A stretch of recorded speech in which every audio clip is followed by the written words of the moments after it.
Mark సువార్త 12వ అధ్యాయం ధ్యానం. 12వ అధ్యాయంలో వ్రాయబడినటువంటి వచనముల సంఖ్య 44. ఈ 44 వచనాల్లోనూ వ్రాయబడిన ప్రధాన భాగాలు 7. ఈ 7 గురించి మనం నేర్చుకుందాం. మొదటి వచనం మొదలు 12వ వచనం వరకు ఒక వ్యక్తి తన యొక్క ద్రాక్ష తోటను కాపులకు కౌలుకి ఇచ్చాడు. గుత్తకు ఇచ్చాడు అంటే కౌలుకి ఇచ్చాడు. దానిని అతడు తన సేవకులను పంపించినటువంటి విధానం గురించి ఈ 12వ వచనాల్లో రాశాడు.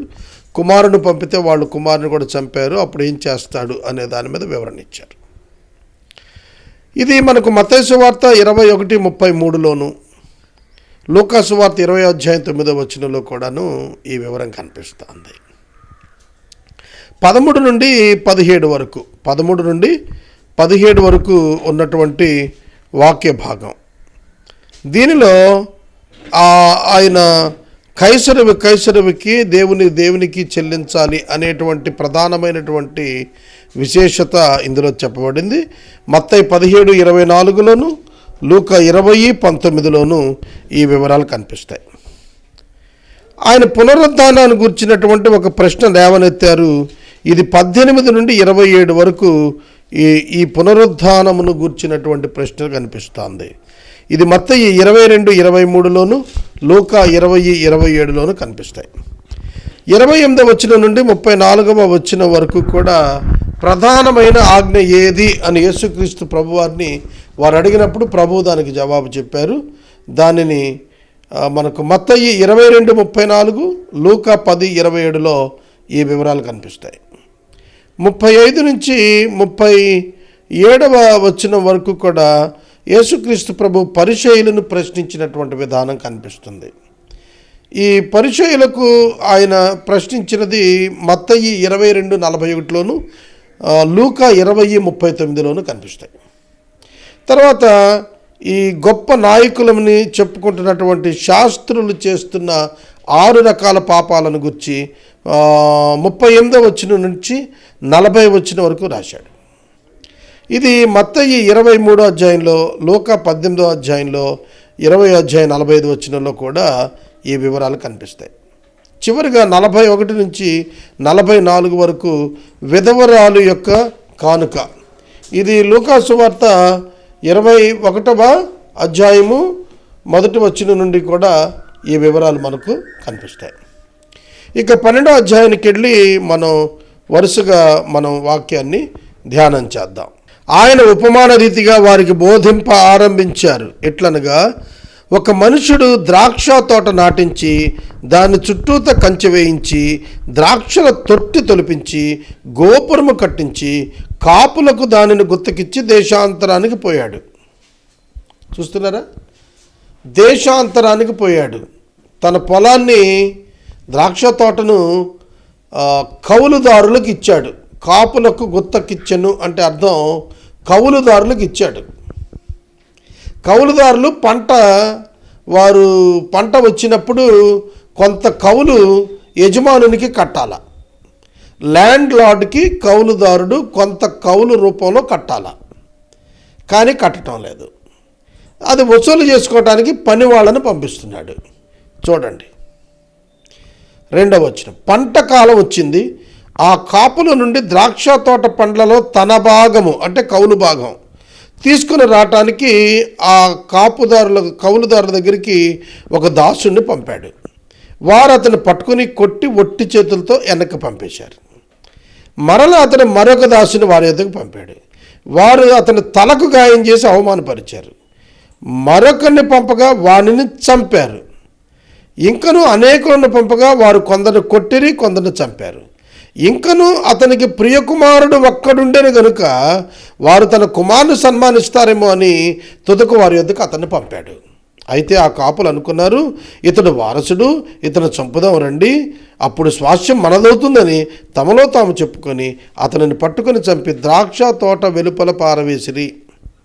కావున ఆ ద్రాక్ష తోట యజమానుడు ఏమి చేయును? అతడు వచ్చి ఆ కాపులను సంహరించి ఇతరులకు ఆ ద్రాక్ష తోట ఇచ్చును కదా. చూస్తున్నారా? మరియు ఇల్లు కట్టేవారు నిరాకరించిన రాయి మూలకు తలరాయి ఆయను. మూలకు తలరాయి ఆయను. ఇది ప్రభువు వలననే కలిగెను, ఇది మన కనులకు ఆశ్చర్యమను లేఖనం కీర్తన 118, 22, 23లో వ్రాసింది ఇక్కడ నెరవేరినట్టుగా చెబుతున్నాడు. చూడండి, ఈ వృత్తాంతం ద్వారా ఏం చెప్పాడో తెలుసా యేసు ప్రభు? దేవాది దేవుడు ఇజ్రాయేలు దేశం అనేటువంటి దానిని ఒక ద్రాక్ష తోటగా నాటాడు. దానిపైన కంచె వేశాడు, దాని చుట్టూ దానికి ద్రాక్ష తొట్లు తొలిపించాడు, గోపురం కట్టించాడు. ఇవన్నీ చేశాడు అన్నప్పుడు ధర్మశాస్త్రం ఇచ్చాడు, ప్రవక్తలను ఇచ్చాడు, రాజులను ఇచ్చాడు, దేవాలయాన్ని ఇచ్చాడు. ఇవన్నీ ఇచ్చి ఆయన ఒక ఫలాన్ని కోరుకుంటున్నాడు వారి నుంచి, తన భాగాన్ని కోరుకుంటున్నాడు. దేవుడు తన భాగాన్ని కోరుకుంటుంది ఏమిటో తెలుసా? Honouring position. ఆయన ఘనపరచాలని కోరుకుంటున్నాడు. కాబట్టి దాసులను పంపించాడు, దాసులు కొట్టారు. ఇక్కడ దాసులు ఎవరు అంటే ప్రవక్తలు. యేసు ప్రభు చెప్పారు కదా, హేబేలు రక్తం మొదలుకొని బరకయ్య కుమారుడైన జకర్యా రక్తం వరకు కూడా మీరు దోషులే అని చెప్పి ప్రకటించాడు కదా ప్రభు వారిని గురించి. కాబట్టి మనం గ్రహించాల్సింది ఏమిటంటే, యేసుక్రీస్తు ప్రభువు ఆయన తండ్రికి ఏకైక కుమారుడు. ఆయన పంపిస్తే గౌరవిస్తారు కనుక పంపిస్తే ఆయన చంపి ద్రాక్ష తోట వెలుపలికి పారేస్తున్నారు. కాబట్టి ఇప్పుడు తన యొక్క మరణాన్ని గురించి కూడా అందులో వచ్చేటట్టుగా అర్థమయ్యేటట్టుగా వారికి చెబుతున్నాడు ఆ వృత్తాంతాన్ని. ప్రవక్తలు పంపాడు, కొందరిని కొట్టారు, కొందరిని గాయపరిచారు, కొందరిని చంపేశారు.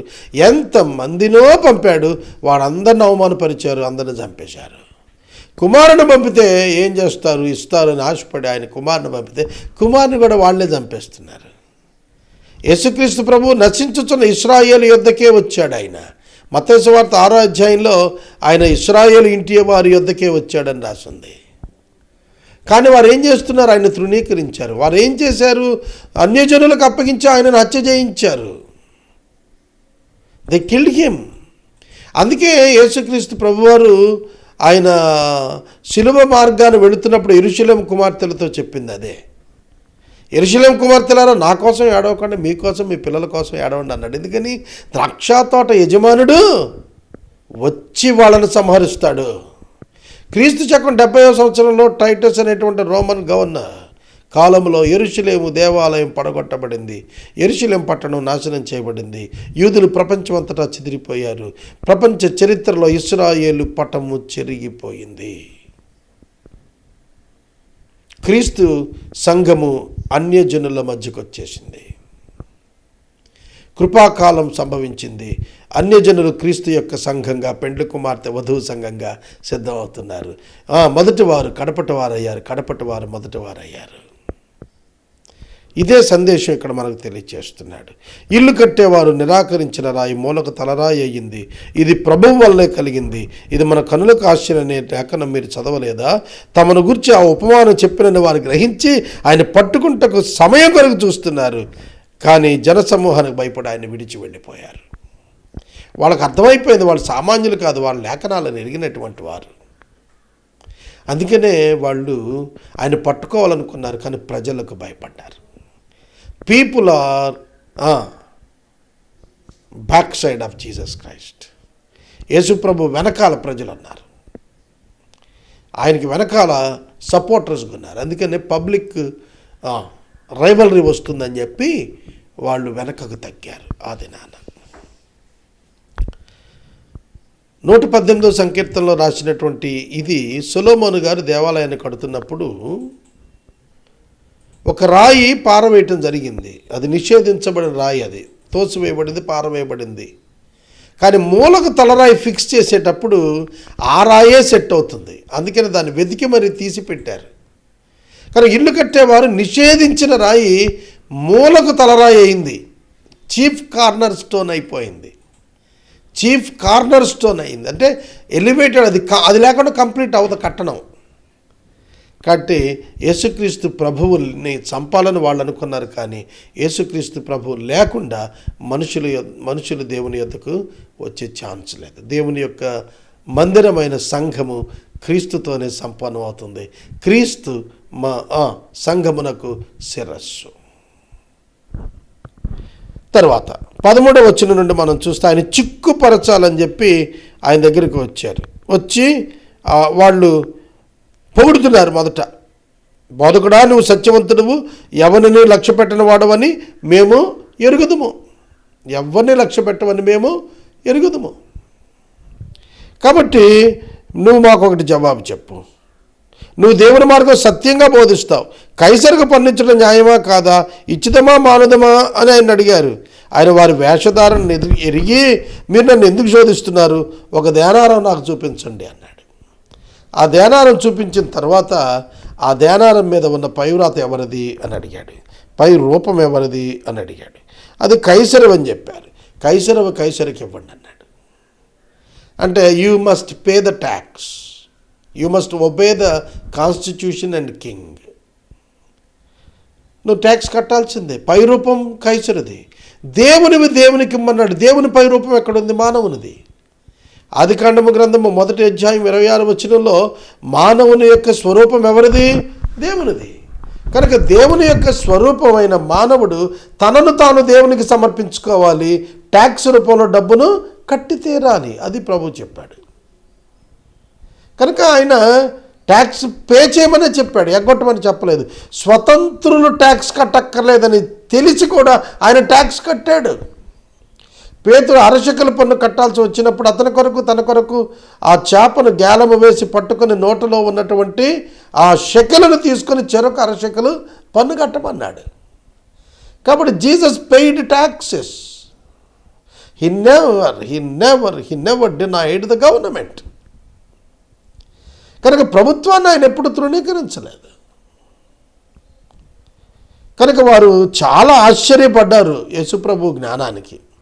ఇక 18వ వచనం నుండి చూస్తే సద్దూకయ్యులు పునరుద్ధానం లేదని చెబుతారు. వాళ్ళు వచ్చి యేసుప్రభుని కౌంటర్ క్వశ్చన్ స్టార్ట్ చేశారు.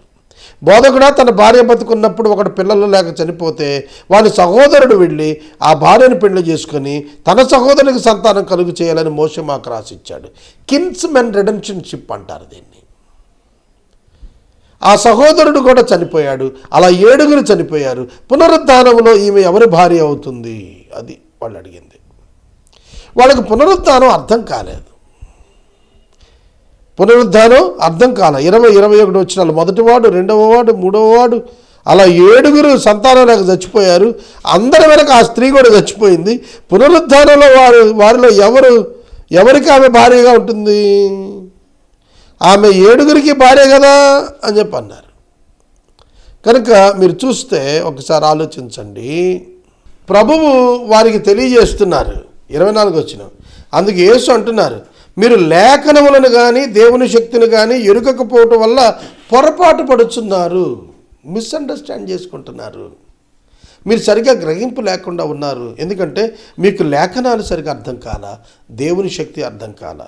వారు మృతులలో నుండి లేచినప్పుడు పెండ్లి చేసుకొనరు, పెండ్లికి ఇయ్యబడరు, కానీ పరలోకమందున్న దూతల వలె ఉంటారు.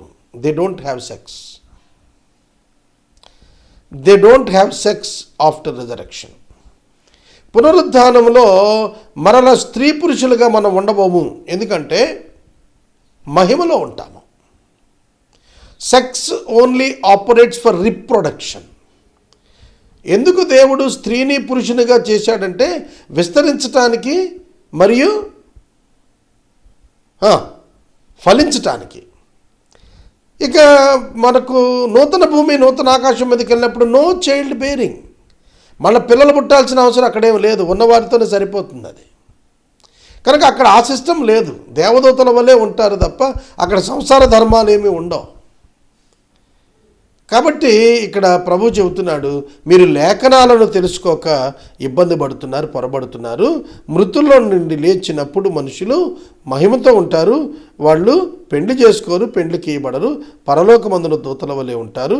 వాళ్ళు లేచెదరని మృతులను గురించి చెప్పిన సంగతి మోషే గ్రంథమందు పొదను గురించిన భాగములో మీరు చదవలేదా? ఆ భాగములో దేవుడు అన్నారు, నేను అబ్రహాము దేవుడను, ఇస్సాకు దేవుడను, యాకోబు దేవుడను అతనితో చెప్పాను. కావున సజీవుల దేవుడు కానీ మృతుల దేవుడు కాడు. కావున మీరు బహుగా పొరపడుచున్నారని వారితో చెప్పాడు. He gave the answer. ఆయన మృతులకు దేవుడు కాడు, ఆయన సజీవులకు దేవుడు. అదే చెబుతున్నాడు. కనుక మళ్ళా ఈ సెక్షువల్ ఆర్గాన్స్ ఉండి బాడీ ఈ కండిషన్స్లోనే ఉండి మళ్ళీ డెత్కి వెళ్ళిపోయేటువంటి కండిషన్స్లో ఉండే బాడీలోకి వెళ్ళరు. మృతులు పునరుద్ధానం అయినప్పుడు మహిమదేహంతో వస్తారు వాళ్ళు. కాబట్టి వాళ్ళు సజీవులుగా ఉంటారు, ఇంకెన్నటికీ మరణం లేని వారుగా ఉంటారు వాళ్ళు. కాబట్టి that status of the body is different, అది మీరు గ్రహించాలి అని చెప్పాడు. 28వ వచనం, శాస్త్రులలో ఒకడు వచ్చి వారు తర్కించడం విని ఆయన వారికి బాగుగా ఉత్తరం ఇచ్చాడని గ్రహించి ఆజ్ఞల్లో ప్రధానమైంది ఏంటని ఆయన ప్రశ్నించాడు. ఆజ్ఞలు ఇచ్చిన వాడిని ఆజ్ఞల్లో ప్రధానమైంది ఏంటని ప్రశ్నించాడు. చూడండి ఆయన ఎంత ఓపిక గలవాడు. అందుకు యేసు చెప్పాడు, ప్రధానమైనది ఏమిటనగా, ఓ ఇశ్రాయేలు వినుము, మన దేవుడైన ప్రభువు అద్వితీయ ప్రభువు, నీవు నీ పూర్ణ హృదయముతో, పూర్ణాత్మతో, పూర్ణ వివేకంతో, పూర్ణ బలముతో నీ దేవుడైన ప్రభువును సేవింపవలను, ప్రేమింపవలను అనున్నదియే ప్రధానమైన ఆజ్ఞ. తర్జుమాదారులు వాక్యాన్ని చదవాలని నేను కోరుతున్నాను. నీ పూర్ణాత్మతో, పూర్ణ వివేకంతో, పూర్ణ హృదయంతో, పూర్ణ బలముతో నీ ప్రభువును ప్రేమించాలి, ఇది ప్రధానమైన ఆజ్ఞ. రెండవది, నిన్ను వలె నీ పొరుగువాని ప్రేమించాలి, ఇది రెండవ ఆజ్ఞ. వీటికంటే ముఖ్యమైన ఆజ్ఞ మరేది లేదని చెప్పాడు. ఆ శాస్త్రి కన్ఫర్మ్ చేస్తున్నాడు, బోధకుడా బాగా చెప్పితివి, ఆయన అద్వితీయుడనియు ఆయన తప్ప వేరొక దేవుడు లేడనియు నీవు చెప్పిన మాట సత్యమే. పూర్ణ హృదయముతో, పూర్ణ వివేకంతో, పూర్ణ బలముతో ఆయన ప్రేమించుటయు, ఒకడు తన వలె తన పొరుగువారిని ప్రేమించుటయు సర్వాంగ హోమములన్నింటికంటేను బలులన్నింటికంటేను అధికమని ఆయనతో చెప్పాడు. చూడండి, హోమముల కంటే బలులు ఇచ్చుట కంటే ప్రేమ గొప్పది. ప్రభువును ప్రేమించుట, ప్రభువును సేవించుట, మనుషులను ప్రేమించుట, ఇది గొప్పది. ధర్మశాస్త్రము ప్రేమ యందు సంపూర్ణమైనది.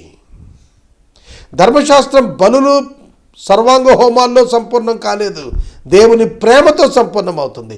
దేవుని ప్రేమించటం, మనుషులను ప్రేమించటం, ఈ రెండే ధర్మశాస్త్ర సారం. చాలా బాగా చెప్పావు అని ప్రభువుని ఆయన మెచ్చుకుంటున్నాడు. అప్పుడు వివేకంగా అతడు ఉత్తరం ఇచ్చాడని యేసు గ్రహించి ఒక మాట చెప్పాడు, నీవు దేవుని రాజ్యమునకు దూరంగా లేవు అని అతనితో చెప్పాడు. షాకింగ్ కదా. నువ్వు దేవుని రాజ్యంలో ఉన్నావని చెప్పలా, నువ్వు దేవుని రాజ్యమునకు దగ్గరగా ఉన్నావు. You are not in the kingdom of God, but you are near to the kingdom of God. కాబట్టి బైబిల్ తెలిసిన వాళ్ళు దేవుని రాజ్యానికి దగ్గరగా ఉన్నారు. యేసును అంగీకరించిన వాళ్ళు దేవుని రాజ్యంలోనికి వచ్చారు. కాబట్టి ఆయన అంగీకరించుకొని నీకు ఎంత బైబిల్ నాలెడ్జ్ ఉన్నా వృధా, నువ్వు నిత్య జీవం పొందలేవు. యేసును అంగీకరించుకుని ఎవడు రక్షించబడడు. ఆ తర్వాత ఇక ఆయన ఎవ్వరూ ఏ ప్రశ్న అడగటానికి సాహసం చేయలేదు. 33వ వచనంలో, ఒకప్పుడు యేసు దేవాలయంలో బోధిస్తున్నప్పుడు క్రీస్తు దావీదు కుమారుడని శాస్త్రులు చెప్పుతున్నారు ఏమిటి? కీర్తన 110:1, నేను నీ శత్రువులను నీకు పాదపీఠముగా ఉంచే వరకు నీవు నా కుడిపార్శ్వాన కూర్చున్నామని ప్రభువు నా ప్రభువుతో చెప్పానని దావీదే పరిశుద్ధాత్మ వల్ల చెప్పాను.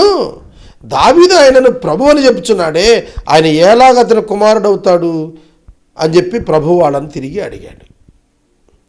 మీరు బోధ చేస్తున్నప్పుడు క్రీస్తు దావీదు కుమారుడు అని శాస్త్రులుగా మీరు చెబుతున్నారు కదా, మీరు నాకు ఆన్సర్ చెప్పండి. ప్రభువును తన ప్రభువుగా చెబుతున్నటువంటి దావీదు ప్రభువు తన కుమారుడని ఎట్లా చెప్పగలుగుతాడు? అది ఆయన ప్రశ్న. దావీదు ఆయనని ప్రభు అని చెబుతున్నాడు అంటున్నారే, ఆయన ఎలాగ అతనికి కుమారుడు అవుతాడు ప్రభు అయితే? అది సామాన్యులు సంతోషంగా వింటున్నారు వాళ్ళ ఆర్గ్యుమెంట్ని. అదే రాస్తున్నాడు. ఈ మాట 110వ సంకీర్తన 1వ వచనంలో కనిపిస్తుంది. హెబ్రీ పత్రిక 1వ అధ్యాయం 3వ వచనంలో 4వ వచనంలో ఆయన తండ్రి కుడి పార్శ్వాన ఆసీనుడై ఉన్నాడనే కనబడుతుంది. ఆయన దావీదు కుమారుడిగా పిలువబడ్డాడు. తండ్రి యొక్క కుడిపార్శ్వాన కుమారుడు ఆసీనుడై ఉన్నాడు. 38వ వచనం నుండి మనం 40వ వచనం వరకు చూస్తే ఆయన వారికి బోధిస్తూ 6 రకాలైనటువంటి పాపములు శాస్త్రులు చేస్తున్నారని వారిని ఖండించాడు. వారు చెప్పింది చేయండి, కానీ చేస్తున్నది చేయబాకండి అని హెచ్చరికిచ్చాడు. వారు నిలువుటంగీలు ధరించుకుని తిరుగుతారు, సంత వీధుల్లో వందనాలు కోరుతారు, సమాజ మందిరాలు అగ్రపీఠాలు కోరుతారు, విందులలో అగ్రస్థానాలు కోరుతారు, విధవరాలు ఇండ్లు దిగమింగేస్తారు, మాయావేషంతో దీర్ఘ ప్రార్థన చేస్తారు. ఈ 6 లక్షణాలు వీళ్ళలో ఉన్నాయి. వీళ్ళు శిక్ష పొందకపోరు అని చెబుతున్నాడు. నాకు ఎప్పుడు ఆశ్చర్యం ఏంటంటే, పొలిటికల్ పీపుల్ని నేను చూస్తున్నప్పుడు మేము ప్రజలకు సేవ చేస్తాం అని వస్తారు.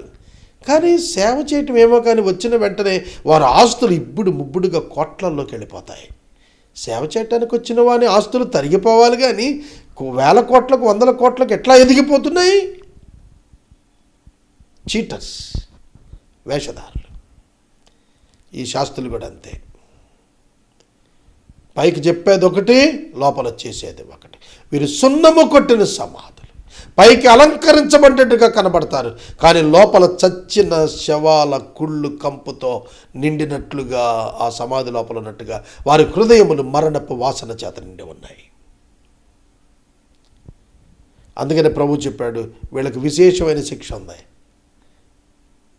అందుకని మీరు అనేకులు బోధకులు కాకుడని యాకోబు హెచ్చరిక చేస్తున్నాడు. 41 వచనం నుంచి 44 వచనం చాలా దివ్యమైనటువంటి లేఖనం అండి ఇది. ఆయన కానుకలు పెట్టి దగ్గర నిలబడి ఉన్నాడు. చాలామంది పెద్ద పెద్దవారు వచ్చి కానుకలు, ధనవంతులు వచ్చి కానుకలు వేస్తున్నారు, విశేషంగా సొమ్ము వేస్తున్నారు. ఒక బీద విధవరాలు వచ్చింది, 2 కాసులు వేసింది. ఆయన శిష్యులను పిలిచి, కానుక పెట్టెలో డబ్బులు వేసిన వారందరికంటే ఈ బీద విధవరాలు ఎక్కువ వేసిందని చెప్పాడు. నిశ్చయంగా మీకు చెప్తున్నానంటే వారందరూ ఆశ్చర్యపడ్డారు. వారందరూ తమకు కలిగిన సమృద్ధిలో వేశారు, కానీ ఈమె తన లేమిలో తనకు కలిగినదంతయు అనగా తన జీవనం అంతయు వేసిందని చెప్పాడు. ఏం చూశాడు దేవుడు? ఆమె లేమిలో తన జీవనమంతా వేసింది. సారెపతు విధవరాలు చేసింది అదే. తనకు తన కుమారుడికి మిగిలిన ఆఖరి పిండిని ఏలియా ప్రవక్తకు తెచ్చి ఇచ్చేసింది. 3.5 సంవత్సరాలు ప్రభు కాపాడాడు. రాజు ఇంట భోజనం లేదు, విధవరాలు ఇంట సమృద్ధిగా భోజనం ఉంది. రాజు అన్ని ప్రాంతాల్లో వెతికించాడు కరువు కాలంలో ఏలియా ఎక్కడ దొరుకుతాడని, కానీ దేవుడు అతను సారెపతు విధవరాలు ఇంట దాచాడు. విధవరాల దగ్గర ఏం దొరుకుతుంది భోజనం అని చెప్పి అనుకున్నాడు, కానీ అక్కడ వాళ్ళు ఆమె కుమారుడు ఏలియా భుజించడానికి 3.5 సంవత్సరాలు సమృద్ధి అయిన ఆహారం ఆ ఇంట ఉంచాడు. ఏ రోజుకి ఆ రోజు ఆహారం ఇచ్చాడు, స్టాక్స్ పెట్టలేదు. ఈరోజు పిండి నూనె వాడుకునేవాళ్ళు, మళ్ళీ రేపటికి అంతే ఉండేది. కనుక దేవుడు ఏం చూస్తున్నాడు అంటే, సమృద్ధి కలిగిన వారు సమృద్ధిలో నుండి ఇచ్చారు, కానీ ఈమె లేమిలో నుండి తన జీవనం అంతా ఇచ్చేసింది. కాబట్టి ఈవిడ అందరికంటే ఎక్కువ వేసిందని ఆమెను ప్రస్తుతించాడు. ఈవిడ జీవనమంతా వేసింది అని చెప్పి ఆవిడ ఇచ్చింది 2 కాసులే అయినా కూడాను, 2 కాసులు మిక్కిలి ధనవంతులు ఇచ్చిన అతిపెద్ద ధనము కంటే కూడా దేవుడు ఎక్కువగా దానిని ఎంచాడు. God looks at the heart, not at the bunch of money. ధనం మూటలు చూడ్డు ఆయన హృదయాన్ని చూస్తాడు. ఇక్కడితో మనం 12వ అధ్యాయాన్ని ముగించుకున్నాం.